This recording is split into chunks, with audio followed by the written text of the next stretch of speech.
ಅಂತೂ ಇಂತೂ ನೀಲಾಳ ಬುದ್ಧಿವಂತಿಕೆಯಿಂದ ದೀಪನು ಬೇಡಿದ ಸೇವಕನ ಕಾಟ ತಪ್ಪಿತು. ಏಕೆಂದ್ರೆ ನಾಯಿ ಬಾಲವು ಯಾವತ್ತಿಗೂ ನೇರ ಆಗುವುದೇ ಇಲ್ಲವಲ್ಲ. ಇದರಿಂದ ಗಂಡ ಮಾಡಿದ ಒಂದು ಅವಾಂತರ ತಪ್ಪಿತು ಎಂದು ಲೀಲಾ ಮನೆಗೆ ಬಂದಳು. ನೋಡು ದೀಪ, ಹೀಗಾದ್ರೆ ನಮ್ಮ ಜೀವನ ಸಾಗಿಸುವುದು ತುಂಬಾ ಕಷ್ಟವಾಗುತ್ತದೆ. ಆದ್ದರಿಂದ ನೀನು ಸ್ವಲ್ಪ ಸೋಮಾರಿತನವನ್ನು ಬಿಟ್ಟು ಕಷ್ಟಪಟ್ಟು ದುಡಿಯುವುದನ್ನು ಕಲಿ. ನಿನಗೆ 2 ಆಯ್ಕೆಗಳನ್ನು ಕೊಡ್ತೇನೆ. ಒಂದು, ಹೊಲದಲ್ಲಿ ಕಷ್ಟಪಟ್ಟು ದುಡಿಬೇಕು, ಇಲ್ಲವಾದ್ರೆ ಆ 2 ಹಸುಗಳನ್ನು ದಿನಾಲೂ ಮೇಯಿಸ್ಕೊಂಡು ಬರಬೇಕು. ದೀಪ ಈಗ ಯೋಚಿಸತೊಡದಿಗ. ಹೊಲವನ್ನು ಆಯ್ಕೆ ಮಾಡಿಕೊಂಡ್ರೆ ಕಷ್ಟಪಟ್ಟು ದುಡಿಯಬೇಕು, ಅದೇನಕ್ಕೆ ಬೇಕು? ಈ ಹಸುಗಳನ್ನು ಎಲ್ಲಿಯಾದರೂ ಮೇಯಲು ಬಿಟ್ಟು ಆರಾಮಾಗಿ ವಿಶ್ರಾಂತಿ ಪಡೆಯಬಹುದು. ನೋಡು ಲೀಲಾ, ನನಗೆ ಹೊಲದಲ್ಲಿ ಕೆಲಸ ಮಾಡಲು ಆಗುವುದಿಲ್ಲ. ನೀನು ಬೇಕಾದರೆ ಹೊಲವನ್ನು ನೋಡಿಕೋ, ನಾನು ಹಸು ಮೇಯಿಸಲು ಹೋಗುತ್ತೇನೆ. ಲೀಲಾಳಿಗೆ ಈಗ ಸ್ವಲ್ಪ ಸಮಾಧಾನವಾಯಿತು. ಸರಿರಿ, ಇವತ್ತಿನಿಂದ ನೀವು ಊಟ ಮುಗಿಸಿಕೊಂಡು ನಿಮಗೆ ಊಟಕ್ಕೆಂದು ಬುತ್ತಿ ತೆಗೆದುಕೊಂಡು ಹಸುಗಳನ್ನು ಮೇಯಿಸಲು ಹೋಗಿ, ನಾನು ಮನೆ ಕೆಲಸಗಳನ್ನು ಮುಗಿಸಿ ಹೊಲವನ್ನು ನೋಡಿಕೊಳ್ಳುತ್ತೇನೆ. ಸರಿ ಲೀಲಾ, ನೀನು ಹೇಳಿದಂತೆ ಆಗಲಿ. ಈಗ ನನಗೆ ಹೊಟ್ಟೆ ತುಂಬ ಹಸಿದಿದೆ, ಊಟ ಮಾಡೋಣವೇ? ಬನ್ನಿ, ಊಟ ಮಾಡೋಣ. ಇಬ್ಬರೂ ಸೇರಿ ಊಟ ಮಾಡಿದರು. ಊಟ ಮಾಡಿದ ನಂತರ ದೀಪನು ಹಸುಗಳನ್ನು ಹೊಡೆದುಕೊಂಡು ಮೇಯಿಸಲು ಹೊರಟನಿತ್ತ. ದೀಪ ಹಸುಗಳನ್ನು ಹೊಡೆದುಕೊಂಡು ದಾರಿಯಲ್ಲಿ ಹೋಗುತ್ತಿರುವುದನ್ನು ನೋಡಿ ಜನಗಳಿಗೆ ಆಶ್ಚರ್ಯವಾಯಿತು. ದೀಪನನ್ನು ಉದ್ದೇಶಿಸಿ ರಾಮಯ್ಯ ಮತ್ತು ಸೋಮಯ್ಯ ಹಾಸ್ಯ ಮಾಡತೊಡಗಿದರು. ಲೋ ರಾಮಯ್ಯ, ಇವತ್ತು ಸೂರ್ಯ ಯಾವ ದಿಕ್ಕಿನಲ್ಲೇ ಉದಯಿಸುತ್ತಾನೆ? ನೀನೇನಾದ್ರೂ ನೋಡಿದ್ದೀಯಾ? ನೀನು ಹೇಳೋದು ಒಂದು ಕಡೆ ನಿಜ ಸೋಮಯ್ಯ. ಈ ದೀಪ ಹಸುಗಳನ್ನು ಹೊಡೆದುಕೊಂಡು ಹೊರಟಿದ್ದಾನೆಂದರೆ ಸೂರ್ಯನು ಇವತ್ತು ಬೇರೆ ದಿಕ್ಕಿನಲ್ಲಿ ಉದಯಿಸಿದ್ದಾನೆ ಎಂದುಕೊಳ್ಳಬೇಕಲ್ಲವೇ? ಇವತ್ತು ಅದೇ ಯಾರ ಗದ್ದೆಯನ್ನು ಹಾಳು ಹಿಡಿಸುತ್ತಾನೋ ಯಾರಿಗೆ ಗೊತ್ತು? ಹಾ, ಅದ್ ಕೇಳೋ ರಾಮಯ್ಯ, ನೀನು ಹೇಳೋದು ನಿಜ. ದೀಪನಿಗೆ ಇವರ ಮಾತು ಕೇಳಿ ತುಂಬ ಸಿಟ್ಟು ಬಂದಿತು. ನೋಡಿ, ಸುತ್ತಿ ಬಳಸಿ ಮಾತನಾಡಬೇಡಿ. ನನ್ನ ಬಗ್ಗೆ ಹೀಗೆ ಅಸಹ್ಯವಾಗಿ ಮಾತನಾಡುವುದನ್ನು ಬಿಟ್ಟು ನಿಮ್ಮ ಗದ್ದೆಗಳಲ್ಲಿ ಕೆಲಸಗಳನ್ನು ನೋಡಿಕೊಳ್ಳಲು ಹೋಗಿ. ಅದನ್ನು ಬಿಟ್ಟು ಇನ್ನೊಬ್ಬರ ಬಗ್ಗೆ ಚುಚ್ಚಿ ಮಾತನಾಡುವುದನ್ನು ಇನ್ನಾದರೂ ಬಿಡಿ. ಭಲೇ ದೀಪ, ಇವತ್ತು ನೀನು ಕೂಡ ತುಂಬ ಬುದ್ಧಿವಂತನಂತೆ ವರ್ತಿಸುತ್ತಿದ್ದೀಯಾ? ಇರ್ಲಿ, ನಿನ್ನ ಬುದ್ಧಿವಂತಿಕೆ, ನಿನ್ನ ಶ್ರಮವು ಮರಳಿ ಬರುವಾಗ ತಿಳಿದೇ ತಿಳಿಯುತ್ತದೆ. ಹೋಗು. ದೀಪ ಸಿಟ್ಟಿನಿಂದಲೇ ಅಲ್ಲಿಂದ ಹಸುಗಳನ್ನು ಹೊಡೆದುಕೊಂಡು ಮುಂದಕ್ಕೆ ಸಾಗಿದ. ಮುಂಜಾನೆಯ ಹೊತ್ತು ತನ್ನದೇ ಗಾಳಿ ಇನ್ನೂ ಬೀಸುತ್ತಿತ್ತು. ಸೂರ್ಯನ ಕಿರಣಗಳು ನಿಧಾನವಾಗಿ ಸ್ಪರ್ಶಿಸುತ್ತಿದ್ದವು. ಆದರೆ ಮತ್ತೆ ದೀಪನ ಕಣ್ಣುಗಳು ಮುಚ್ಚುತ್ತಿದ್ದವು. ದೀಪ ಇವತ್ತು ತುಂಬಾ ಸಂತೋಷವಾಗಿದ್ದನು. ಹಸುಗಳನ್ನು ಮೇಯಲು ಬಿಟ್ಟು ಒಂದು ಮರದ ಕೆಳಗೆ ಕುಳಿತುಕೊಂಡನು. ಸುತ್ತಮುತ್ತ ನೋಡಿದನು, ಒಬ್ಬರೂ ಕಾಣಲಿಲ್ಲ. ಇನ್ನೂ ಜಮೀನಿಗೆ ಯಾರು ಬಂದಿಲ್ಲ. ನಾನೇ ಎಲ್ಲರಿಗಿಂತಲೂ ಮೊದಲು ಜಮೀನಿಗೆ ಬಂದಿದ್ದು. ನನ್ನ ಹಸುಗಳಂತೂ ಇಲ್ಲಿಂದ ಎಲ್ಲೂ ಕದಲೋದಿಲ್ಲ. ನಾನು ಸ್ವಲ್ಪ ಇಲ್ಲೇ ವಿಶ್ರಾಂತಿ ಮಾಡಿದರಾಯ್ತು ಎಂದು ಮೆಲ್ಲಗೆ ಗಿಡದ ಕೆಳಗೆ ಕಣ್ಣು ಮುಚ್ಚಿದ. ಪ್ರಶಾಂತವಾದ ವಾತಾವರಣ. ಹಸಿರು ಹುಲ್ಲಿನಿಂದ ಕಂಗೊಳಿಸುತ್ತಿರುವ ಜಮೀನುಗಳನ್ನು ನೋಡಿ ಹಸುಗಳು ಮೇಯುತ್ತಾ ಮುಂದೆ ಸಾಗಿದವು. ಆದರೆ ದೀಪನು ಮಾತ್ರ ತನ್ನ ಲೋಕದಲ್ಲಿಯೇ ಮುಳುಗಿದ್ದನು. ಇನ್ನೊಂದು ವಿಷಯ ಹೇಳುವುದನ್ನೇ ಮರೆತೆ ಅಲ್ವಾ? ಅದೇನೆಂದರೆ, ದೀಪದ ಸೋಮಾರಿತನದಿಂದ ಅವನಿಗೆ ಊರಿನವರೆಲ್ಲ ಸೋಮಾರಿ ದೀಪ ಎಂದೇ ಹೆಸರಿಟ್ಟಿದ್ದರು. ಹಸುಗಳಿಗೆ ಸಂತೋಷವಾಯಿತು. ತಮಗೆ ಹೊಟ್ಟೆ ತುಂಬಾ ಹುಲ್ಲು ಸಿಕ್ಕಿತೆಂದು ಬೇರೆಯವರ ಜಮೀನಿಗೆ ನುಗ್ಗಿದವು. ಅಷ್ಟರಲ್ಲಿ ಸಂಗಯ್ಯ ಓಡಿ ಬಂದನು. ಸಂಗಯ್ಯನಿಗೆ ಹಸುಗಳು ಮಾತ್ರ ಕಂಡವು. ಅಲ್ಲಿ ಯಾರೂ ಕಾಣಲೇ ಇಲ್ಲ. ಬೆಳೆ ಚೆನ್ನಾಗಿತ್ತು. ಹಸುಗಳು ಮನ ಬಂದಂತೆ ಮೇಯತೊಡಗಿದವು. ಇದರಿಂದ ಸಂಗಯ್ಯನಿಗೆ ತುಂಬ ಬೇಸರವಾಯಿತು. ಅಯ್ಯೋ, ಯಾರಲ್ಲಿ? ಈ ಹಸುಗಳು ಯಾರವು? ದಯವಿಟ್ಟು ಹಸುಗಳನ್ನು ಹೊಡೆದುಕೊಳ್ಳಿ, ಬೆಳೆಯೆಲ್ಲ ನಾಶವಾಗುತ್ತಿದೆ. ಊರಿಗೆ ಕೇಳೋ ಹಾಗೆ ಕಿರುಚುತ್ತಿದ್ದರು. ಸೋಮಾರಿ ದೀಪನಿಗೆ ರಾತ್ರಿಯಾಗಿತ್ತು. ಮರದ ಕೆಳಗೆ ದೀಪನ ಗೊರಕೆ ಶಬ್ದ ಕೇಳಿಬರುತ್ತಿತ್ತು. ದೀಪನನ್ನು ನೋಡಿ ಸಂಗಯ್ಯನು, ಲೋ ದೀಪ, ಎಲ್ಲಿ ಹಾಳಾಗಿ ಹೋಗಿದೆಯೋ? ನಿನ್ನ ಹಸುಗಳನ್ನು ಹೊಡೆದುಕೊಳ್ಳದಿದ್ದರೆ ನಾನೇ ಕಟ್ಟಿಕೊಳ್ಳುತ್ತೇನೆ. ಎಂದು ಜೋರಾಗಿ ಕಿರುಚುತ್ತಿದ್ದ ದೀಪನನ್ನು ಬಡೆದು ಎಬ್ಬಿಸಿದಂತಾಯಿತು. ಗಾಬರಿಯಿಂದ ದೀಪ ಎದ್ದು ನೋಡಿದ. ಅಯ್ಯೋ ದೇವರೇ, ಇದೇನಾಯಿತು? ಕಣ್ಣು ಮುಚ್ಚಿ ಕಣ್ಣು ತೆರೆಯುವುದರೊಳಗೆ ಇಷ್ಟೆಲ್ಲ ಅವಾಂತರವಾಗಿದೆಯಲ್ಲ ಎಂದುಕೊಳ್ಳುತ್ತಾ ಮರದಿಂದ ಗದ್ದಿಯತ್ತ ಬಂದನು. ನೋಡು ದೀಪ, ನಿನ್ಗೆ ಹಸುಗಳನ್ನ ಸರಿಯಾಗಿ ನೋಡಿಕೊಳ್ಳಲಾಗದಿದ್ದರೆ ಮನೆಯಲ್ಲಿ ಕಟ್ಟಿ ಮೇಯಿಸು. ಹೀಗೆ ಇನ್ನೊಬ್ಬರ ಜಮೀನು ಹಾಳು ಮಾಡನು ನೀನು ಹಸುಗಳನ್ನ ಹೊಡೆದುಕೊಂಡು ಬರಬೇಡ. ಅಯ್ಯೋ ಸಂಗಣ್ಣ, ನನ್ನನ್ನು ಕ್ಷಮಿಸಿಬಿಡು. ಈ ಹಾಳಾದ ಹಸುಗಳು ಅಲ್ಲಿಯೇ ಮೇಯುತ್ತಿದ್ದವು. ರಾತ್ರಿ ನಿದ್ದೆ ಇಲ್ಲ ನೋಡು. ಆದ್ದರಿಂದ ಸ್ವಲ್ಪ ಹಾಗೆ ನಿದ್ದೆಗೆ ಜಾರಿಕೊಂಡೆ. ಅಷ್ಟರೊಳಗೆ ಈ ಹಸುಗಳು ಇಷ್ಟೆಲ್ಲ ಅವಾಂತರ ಮಾಡಿಬಿಟ್ಟಿವೆ. ನಿನ್ನ ಕಾರಣ ನನಗೆ ಬೇಕಿಲ್ಲ. ಈ ದೀಪ ಇದರ ಪರಿಣಾಮ ನೆಟ್ಟಗಿರುವುದಿಲ್ಲ. ಹೀಗೆ ಹೇಳುತ್ತೇನೆ ಕೇಳು. ಸ್ವಲ್ಪ ದಿನ ಕಷ್ಟಪಟ್ಟು ಹೊಲದಲ್ಲಿ ಬಿತ್ತನೆ ಮಾಡು. ಅದರ ಬೆಲೆ ನಿನಗೆ ತಿಳಿಯುತ್ತದೆ. ನೋಡು ಸಂಗಣ್ಣ, ನಾನು ಆಗಿದ್ದಕ್ಕೆಲ್ಲ ಕ್ಷಮೆ ಕೇಳುತ್ತಿದ್ದೇನೆ. ನೀನು ನನ್ನ ಶ್ರಮದ ಬಗ್ಗೆ ಮಾತನಾಡಬೇಡ ಅಷ್ಟೇ. ಇದು ಒಂದು ದಿನ ನಾನು ಇರ್ಲಿ ಅಂತ ಬಿಡ್ತೇನೆ. ಇನ್ನು ಮುಂದೆ ಇದೇ ಮುಂದುವರ್ಸ್ಕೊಂಡು ಹೋದ್ರೆ ನಾನಂತೂ ಸುಮ್ಮನಾಗುವುದಿಲ್ಲ. ಸರಿ ಸರಿ ಸಂಗಣ್ಣ, ಆಯ್ತು ಬಿಡು ಎಂದು ಹೇಳಿ ದೀಪ ಹಸುಗಳನ್ನು ಮನೆಗೆ ಹೊಡೆದುಕೊಂಡು ಹೋದ. ಹಸುಗಳು ಹೊಟ್ಟೆ ತುಂಬಾ ತಿಂದಿದ್ದವು. ಇದನ್ನು ನೋಡಿ ಲೀಲಾ ತುಂಬ ಸಂತೋಷವಾದಳು. ಲೀಲಾ, ನನಗೆ ತುಂಬ ಬೇಸರವಾಗಿದೆ. ಸ್ವಲ್ಪ ತಿನ್ನುವುದಕ್ಕೆ ಊಟವಿದ್ದರೆ ಕೊಡು, ನಾನು ಮಲಗಿಕೊಳ್ಳುತ್ತೇನೆ. ಸರಿ ದೀಪ, ಊಟ ಮಾಡೋಣ ಬಾ.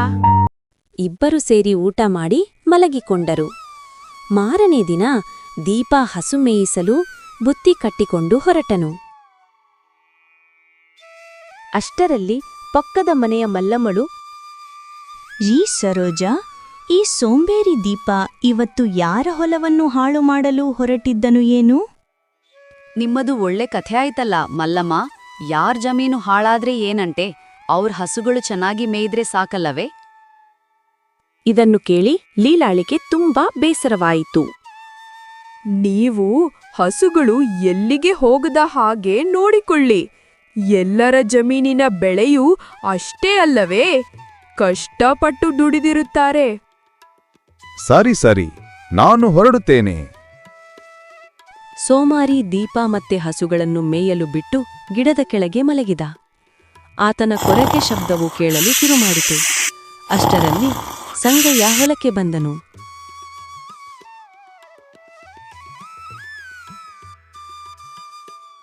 ಮತ್ತೆ ದೀಪನ ಹಸುಗಳು ತನ್ನ ಗದ್ದಿಯಲ್ಲಿಯೇ ಮೇಯುತ್ತಿರುವುದನ್ನು ನೋಡಿ ಸಂಗಯ್ಯನಿಗೆ ತುಂಬಾ ಕೋಪ ಬಂತು. ಈ ಬಾರಿ ಅವನಿಗೆ ಹೇಳುವುದೇ ಬೇಡವೆಂದು ಅದರಲ್ಲಿ ತುಂಬಾ ಗಟ್ಟಿಮುಟ್ಟಾಗಿರುವ ಒಂದು ಹಸುವನ್ನು ಹೊಡೆದುಕೊಂಡು ಹೋದನು.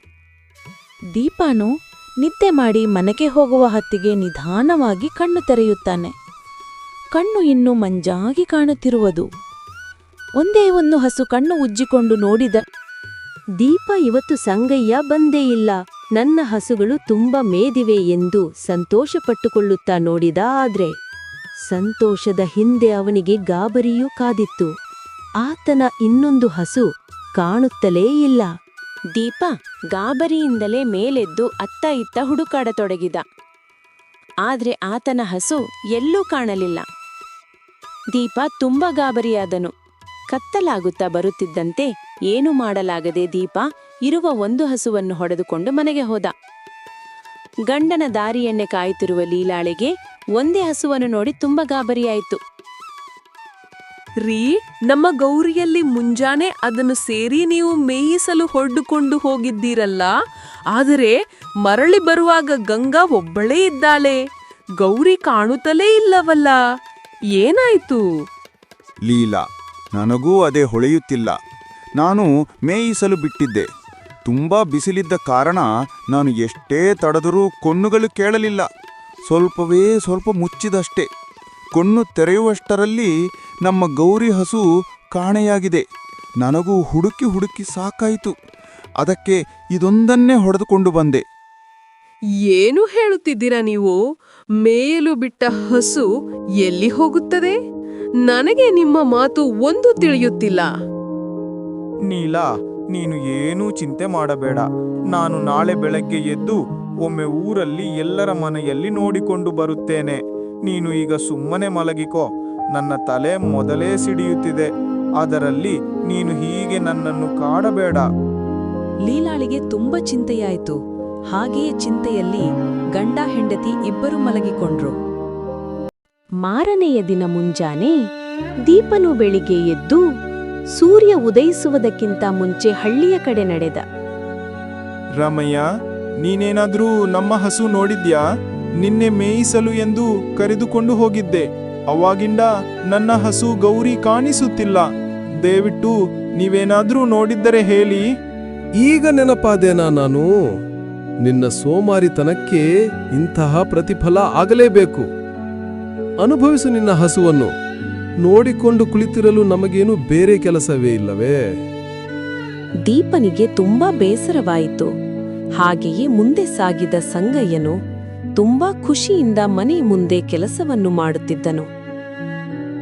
ಸಂಗಯ್ಯ, ಸಂಗಯ್ಯ, ನನ್ನ ಹಸುವನ್ನು ನೀನು ಎಲ್ಲಿಯಾದರೂ ನೋಡಿದ್ದೀಯಾ? ನಿನ್ನೆಯಿಂದ ನನ್ನ ಹಸು ಕಾಣುತ್ತಿಲ್ಲ. ದಯವಿಟ್ಟು ನೀನೇನಾದರೂ ನೋಡಿದ್ದರೆ ನನಗೆ ಹೇಳು. ಹೋಗು ಹೋಗು, ನಿನ್ನ ಹಸು ನೋಡಿಕೊಂಡು ಕುಳಿತಿರಲು ನಾವೇನು ನಿನ್ನ ಹಾಗೆ ಸೋಮಾರಿ ಅಲ್ಲ. ನನಗೆ ತುಂಬ ಕೆಲಸ ಬಾಕಿ ಇದೆ. ನೀನು ಮುಂಜಾನೆ ಎದ್ದು ನನ್ನ ತಲೆ ತಿನ್ಬೇಡ. ಅಷ್ಟರಲ್ಲಿ ದೀಪನ ಧ್ವನಿ ಕೇಳಿದ ಗೌರಿ ಹಸು ಕೂಗತೊಡಗಿತು.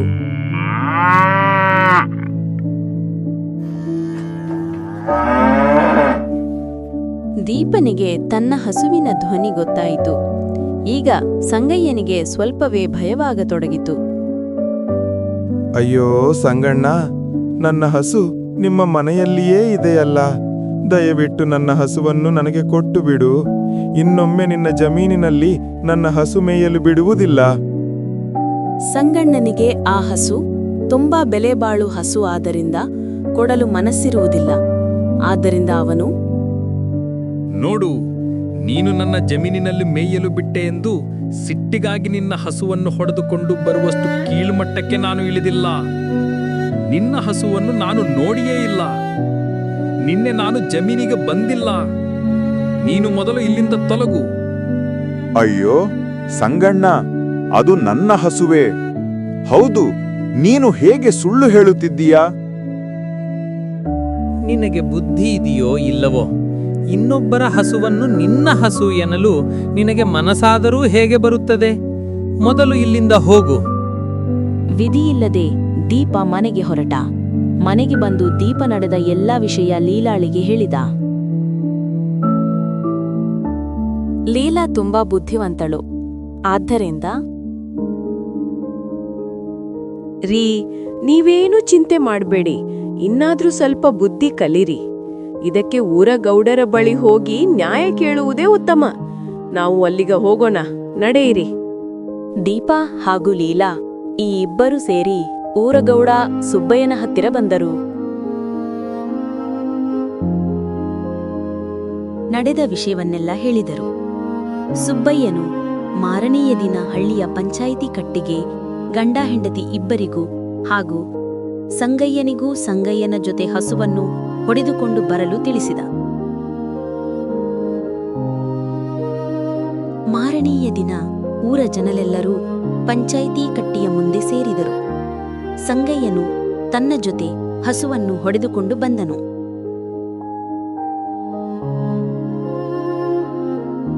ನೋಡಿ ಗೌಡರೇ, ಸಂಗಯ್ಯನ ಹತ್ತಿರವಿದ್ದ ಹಸು ನನ್ನದು. ನಿನ್ನೆ ನಾನು ಹಸು ಮೇಯಿಸಲೆಂದು ಜಮೀನಿಗೆ ಹೊಡೆದುಕೊಂಡು ಹೋಗಿದ್ದೆ.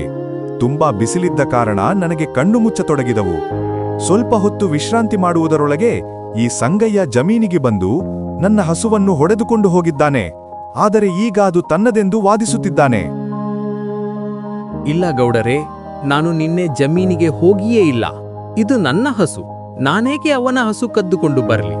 ಅವನೇ ನನ್ನ ಜಮೀನಿನಲ್ಲಿ ತನ್ನ ಹಸುಗಳನ್ನು ಮೇಯಲು ಬಿಟ್ಟು ನನ್ನ ಬೆಳೆಯನ್ನೆಲ್ಲ ನಾಶ ಮಾಡಿದ್ದಾನೆ. ನನ್ನ ಸೋಮಾರಿತನದಿಂದ ನಿಮಗೆ ಸ್ವಲ್ಪ ನಷ್ಟವಾಗಿದೆ, ಹೌದು. ಆದ್ರೆ ನೀವು ನನ್ನ ಹಸುವನ್ನು ಹೊಡೆದುಕೊಂಡು ಹೋಗಬಾರದಿತ್ತು. ನೀನೇನು ಹೇಳುತ್ತಿದ್ದೀಯಾ ದೀಪ? ನಿನ್ನ ಹಸುವನ್ನು ನಾನೇಕೆ ಹೊಡೆದುಕೊಂಡು ಹೋಗಲಿ? ಇದು ನಿನ್ನೆ ಸಂತೆಯಲ್ಲಿ ತಂದ ಹಸು. ಹೀಗೆ ಮಾತಿಗೆ ಮಾತು ಬೆಳೆಯತೊಡಗಿದವು. ಇದನ್ನೆಲ್ಲ ಗಮನಿಸುತ್ತಿದ್ದ ಲೀಲಾಳಿಗೆ ತಕ್ಷಣವೇ ಒಂದು ಉಪಾಯ ಹೊಳೆಯಿತು. ನೋಡಿ ಗೌಡ್ರೆ, ನಮ್ಮ ಗೌರಿ ಹಸುವಿಗೆ ಹಿಂದೆ ಬಾಲ್ದಲ್ಲೊಂದ್ ಮಚ್ಚೆ ಇದೆ. ನೀನೇನು ಹೇಳುತ್ತಿದೀಯಮ್ಮ? ನಿಮ್ಮ ಹಸುವಿಗಷ್ಟೇ ಮಚ್ಚೆ ಇದೆಯೇನೋ? ನೋಡಿಲಿ, ನನ್ನ ಹಸುವಿಗೆ ಬಾಲದ ಮೇಲೆ ಮಚ್ಚೆ ಇದೆ ಎಂದು ತೋರಿಸಲು ಹೋದ. ಆದ್ರೆ ಅಲ್ಲಿ ಯಾವ ಮಚ್ಚೆಯೂ ಇರಲಿಲ್ಲ. ಇದರಿಂದ ಸಂಗಯ್ಯನು ಸುಳ್ಳು ಹೇಳುತ್ತಿರುವುದು ಎಲ್ಲರಿಗೂ ಗೊತ್ತಾಯಿತು. ನೀಲಾಳ ಬುದ್ಧಿವಂತಿಕೆಯನ್ನ ಎಲ್ಲರೂ ಮೆಚ್ಚಿದರು. ಇಷ್ಟೊತ್ತಿಗೆ ದೀಪನು ತನ್ನ ತಪ್ಪಿಗೆ ಪಶ್ಚಾತ್ತಾಪಪಟ್ಟಿದ್ದನು. ತನ್ನ ಸೋಮಾರಿತನದಿಂದ ಆದ ಅವಾಂತರವನ್ನು ನೆನೆದು ತುಂಬಾ ದುಃಖಪಟ್ಟನು. ಇನ್ನು ಮುಂದೆ ಸೋಮಾರಿತನವನ್ನು ಬಿಡಬೇಕು ಎಂದು ಮನಸ್ಸಿನಲ್ಲಿ ಗಟ್ಟಿ ನಿರ್ಧಾರ ಮಾಡಿದನು. ಹಸುವನ್ನು ಹೊಡೆದುಕೊಂಡು ಮನೆಗೆ ಹೋದರು. ಈ ಕಥೆಯ ಮುಂದುವರಿಯುತ್ತದೆ. ಮುಂದಿನ ಭಾಗ ದೀಪನ ಸೋಮಾರಿತನದಿಂದ ಪೆದ್ದುತನಕ್ಕೆ ಹೋಗುತ್ತದೆ. ಈ ಕಥೆಯ ಮೊದಲನೇ ಭಾಗ ಮೇಲ್ಗಡೆ ಕಾಣುವ ಫೋಟೋವನ್ನು ಒತ್ತಿ ಮತ್ತು ಮುಂದಿನ ಭಾಗ ಪಕ್ಕದಲ್ಲಿ ಲೋಗೋ ಕೆಳಗೆ ಕಾಣುವ ಫೋಟೋವನ್ನು ಒತ್ತಿ. ಈ ವಿಡಿಯೋ ನಿಮಗೆ ಇಷ್ಟವಾದಲ್ಲಿ ನಿಮ್ಮ ಅನಿಸಿಕೆಯನ್ನು ತಿಳಿಸುವುದನ್ನು ಮರೆಯಬೇಡಿ. ಧನ್ಯವಾದಗಳು.